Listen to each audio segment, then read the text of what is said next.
Hello everyone. Today I thought of making a video on explaining how I got a grasp on reading newspapers. I get a lot of queries telling how to read newspapers. It consumes a lot of time. Like people spend around 2 hours in reading a newspaper, but it's absolutely fine. In your initial phases, it actually takes a lot of time. So it did with me also.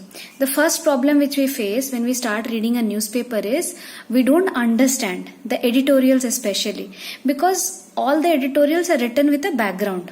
Like we talk about yesterday's editorial, 1st of May, India-Japan relationship. So if you don't have a background, obviously you will not understand because you're just starting to read the newspapers. So even I did not understand initially when I started reading newspapers. So what I did was, for initial editorial discussion, I went to YouTube and started searching for any discussion platforms, and there I came across this channel. It's called Only IAS. I'll drop the link also. Only IAS channel is there in YouTube. What it does is, in 20 minutes time, it explains the editorial. Not all the editorials, because in a newspaper, all the editorials may not be important. Some may be political, some may be very usual topics which you don't need to cover. So which are the important topics? The person explaining it, he explains the editorial along with its background. So initial time, it helped me a lot to understand the editorials. So that is how I started.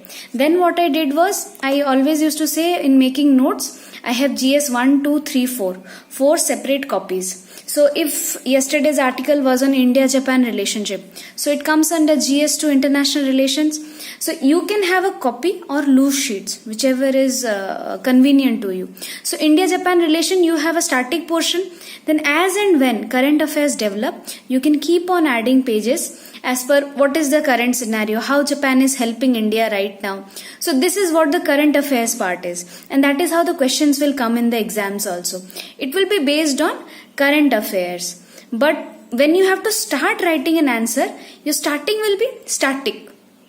How many years of India-Japan relations has been there? How these two countries are related by democracy, by their love for democracy, free society.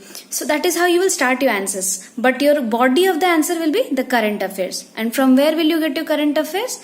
The editorials or the current affair news which is going on. Then whenever there is a recurring topics, try to attach loose sheets in your notes. That is how you will keep track. Otherwise, if you write today India-Japan relation came, you rewrote on a page. Then after a week, again India-Japan relation is repeated. Then you cannot always keep on shuffling pages, So you can come back and read from a particular place only. So keep on attaching notes. For such running topics, try to have loose sheets. International relations particularly, because it's a dynamic thing. Every day there's a new thing which goes on. Every day you have new relations going on. So you can attach there. Second, don't try to write everything in the notes. Try to write which is important. Read, underline the important parts and crisply write it on the notes. After that, Only IAS also had a prelims discussion forum. So I used to go and read, listen to those videos. It's like 15 minutes hardly. So every day my prelims dose also was given by that channel. So I used to read from there. Then before prelims exams, I usually have less time to read the complete newspaper again. So there was another channel I used to go to, was the Exams Made Simple. There they make you go through the whole paper in 20 minutes. So whatever are the important points, they will give a background. Like if the topic is about imagine National Investigation Agency, so they will tell you the whole gist behind it. When was it formed? Who heads NIA? Who appoints the head of the NIA?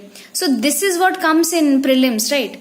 What is NIA doing right now? Current affairs doesn't come. But what it is, constitution. It is created under a statute or a constitutional body. So you will get the information from there. So it's a very good way. So and it's only 22 minutes. So you are doing something, you're eating, you hear it down and it's over. Then nowadays I was going through the channel yesterday only, and then I saw they're covering some maps also. They even discuss the editorial, so that's also a good platform for the beginners, those who don't understand how to read a newspaper, which to read, what to skip. This is a good platform to start with. I don't promote any of these channels, but they have been helpful to me in my course of action.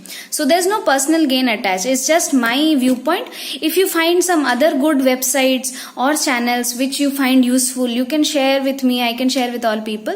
And there was another one channel which I used to see some current affairs news is Study IQ. Study IQ Education, that was the name. So they used to pick up one topic and then discuss very deeply into that topic. So whenever you find time, you can analyze. The current affair analysis is given, so it's very good in that sense. So you can read, see that also. And newspaper, when you shuffle, you will, after reading newspaper for 1 to 2 weeks, you will realize there are very less pages which is actually important or relevant to you. So you have to learn to skip through the topics which is not absolutely relevant. Like if I go today Sunday's newspaper, I was just scrolling through. On the first page, I am reading the Delhi edition. So record GST mop up of 1.41 lakh crore in April. This news is not important to you. What is important is, what is GST? When was it formed? How much are we earning from it? This is important, not the news. So get to that background. SC refuses to defer UP Panchayat poll counting. So your concern should not be what is the news is. Your concern should be what is Panchayat polls, how is it conducted, when is it conducted, under which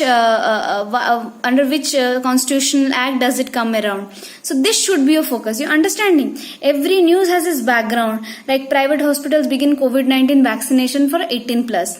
What is COVID-19 vaccination? Which all vaccinations are available in the market for it? So try to be inquisitive. Okay, try to be inquisitive about these all things. Don't try to read the newspaper for it. So this thing, how to think that different way, that came up with me by reading, going through these channels. They gave me an idea that okay, I can look this news through UPSC angle. So that will be helpful to you. So I hope so. I have tried to address some of the queries for how to read a newspaper. Try to spend, initially you may take 1 hour or 15 minutes, then try to reduce it to maximum 45 minutes. That should be the max amount you take. As much you can reduce your time and gainfully so, that will be helpful. So page 2, 3 are really state related news which is not of your importance. 4, 5 is similar state related news. Then editorial pages are important. Then after that there's sports pages, which if you are a sports enthusiast you can go through, otherwise not. Then international affairs and economy page. These 2 pages are important, so you can go through that. So choose wisely, I am saying. Try to develop that habit to be able to find out which news is important, which is not, and that will be helpful to you. Okay, all the best.